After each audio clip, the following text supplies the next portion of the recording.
How to enable Google Assistant on Android phone device. In this video, I will show you how can you easily enable the feature of Google Assistant on any Android phone device. So without any delay, let's get into it. For that, firstly open the Google application and click on the three dots at the bottom right corner. Once you click on it, click on the settings option. After that, you will see the option of voice. Click on it and then you will see the option of Hey Google. Enable it and then you are good to go. Once you enable this feature, Google will ask you to verify your voice.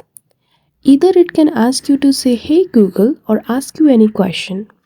To store and recognize your voice when you use Google Assistant.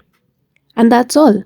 That is how easily you can enable Google Assistant on any Android phone device. So I hope you found this video helpful. If it did, don't forget to give it a thumbs up and subscribe to our channel for such tutorial. Thank you for watching till the end.